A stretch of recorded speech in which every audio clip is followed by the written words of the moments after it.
नमस्कार किसान भाइयों, मैं मोहित कुमार सुमन जो आज आप लोगों को फिर से मक्का की खेती की जानकारी के लिए आया हुआ था। जैसा कि आप लोग देख रहे होंगे, ये लगभग 1 एकड़ भूमि के अंदर किसान ने मक्का की बुआई की हुई है। तो किसान भाइयों, सबसे पहले हम जैसे कोई भी फसल की खेती करते हैं तो उसके लिए किसान भाई जो है हाइब्रिड सीड का चयन करना ज़्यादा लाभकारी माना जाता है। क्योंकि क्या है का अच्छा बीज डालेंगे तो अच्छा उत्पादन किसान को मिलेगा। और अच्छे उत्पादन के लिए हमें विभिन्न प्रकार की चीज़ों की आवश्यकता पड़ती है। जैसे हम मक्का की बुआई कर रहे हैं तो मक्का की बुआई के पहले खेत को तैयार करते समय हम उसके अंदर एसएसपी, सिंगल सुपर फास्फेट और पोटास का प्रयोग किसान भाई करते हैं। अच्छे रूट डेवलपमेंट और इंसेक्ट को कवर करने के लिए कई किसान लोग बीज उपचार भी करते हैं और उसके साथ में इंसेक्टिसाइड का भी प्रयोग करते हैं। इसके बाद में दूसरी स्टेप जो आती है वो किसान को आती है बीज का चयन करने के बाद उसकी अच्छे से बुआई करना।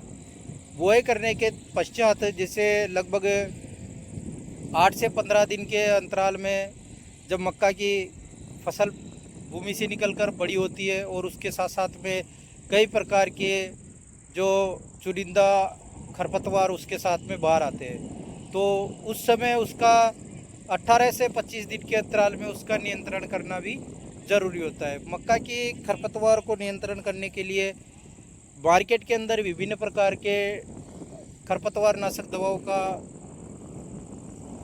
आपको मार्केट में मिल जाएगी, जिसमें कुछ समय पहले लोग जैसे मक्का के अंदर खरपतवार नाशक दवा के रूप में एट्राजिन का प्रयोग किया करते थे।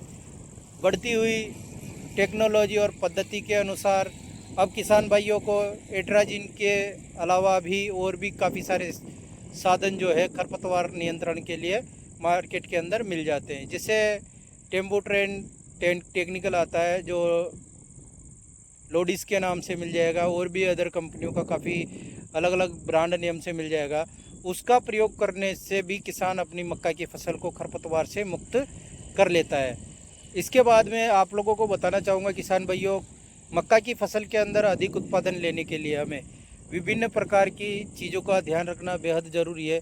जैसे हम अगर खरपतवार को नियंत्रण करने के लिए खरपतवार नाशक दवा का प्रयोग कर रहे हैं, देन उसके बाद में अगर आपको लगता है कि हम अगर इसकी निराई गुड़ाई करवा सकते हैं तो आप अपनी मक्का की फसल की निराई गुड़ाई करना ना भूलें। क्योंकि जो चीज़ खरपतवार नाशक को कवर करने के लिए नियंत्रण करने के बाद जो हम अगर निराई गुड़ाई का अगर इसमें प्रोसेज करते तो हमें उत्पादन में अच्छा लाभ देखने को मिलेगा। और बाकी आप लोगों को बताना चाहूँगा, मक्का के अंदर खरपतवार नाशक नियंत्रण के लिए मैंने और भी अपने YouTube चैनल पर वीडियो अपडेट की हुई है, वहाँ जाकर आप देख सकते हो। मक्का की फसल एक ऐसी फसल है, इसमें और ज़्यादा वेस्ट खर्चा करने की आवश्यकता नहीं होती है। केवल कुछ चीज़ें ऐसी होती है जिनका ध्यान रखने पर हम अच्छा उत्पादन ले सकते हैं। मक्का की फसल के अंदर खरपतवार नाशक के बाद में जैसे 35 से 45 दिन के अंतराल के अंदर हम जैसे मान लो किसान लोग यूरिया का और इसका प्रयोग करते हैं, इसको खुराक के रूप में पोटास का कई शुरुआती दौर में डाल लेते हैं, कई बाद में डालते हैं। तो इसका प्रयोग करके भी किसान लोग अपने मक्का की फसल के अंदर अच्छा उत्पादन ले लेते हैं। तो किसान भाइयों, मक्का की फसल की अधिक जानकारी के लिए आप मेरे YouTube चैनल पर और भी वीडियो अपडेट की हुई है, उनको वहां जाकर देख सकते हो। बाकी आज आप लोगों को इस वीडियो के माध्यम से मैं मक्का की जो खरपतवार से मुक्त करवाने के हिसाब की जानकारी आप लोगों तक पहुंचाने के लिए आया हुआ था। बाकी आशा करते हैं लास्ट ईयर कई किसान भाइयों के मक्का की फसल लगाने के बाद जो है कीटों के काटने की समस्या किसानों के सामने आई थी, उस चीज़ के बेस्ट परिणाम के लिए इस बार मैंने आप लोगों को वीडियो के अंदर जानकारी पहुंचाई हुई है, उसका प्रयोग कर सकते हो ताकि आपकी फसल को नुकसान होने से बचाया जा सकता है। तो धन्यवाद किसान भाइयों, मैं मोहित कुमार सुमन, मेरा मोबाइल नंबर है 97845277। आशा करता हूँ आप लोग मेरे YouTube चैनल पर अगर नए हो तो चैनल को सब्सक्राइब करना ना भूलें, साथ में बेल आइकन ज़रूर दबाएं और प्रतिदिन अलग अलग वीडियो की अपडेट लेने के हिसाब से आप मेरे YouTube चैनल को सब्सक्राइब करना ना भूलें। धन्यवाद। जय जवान जय किसान।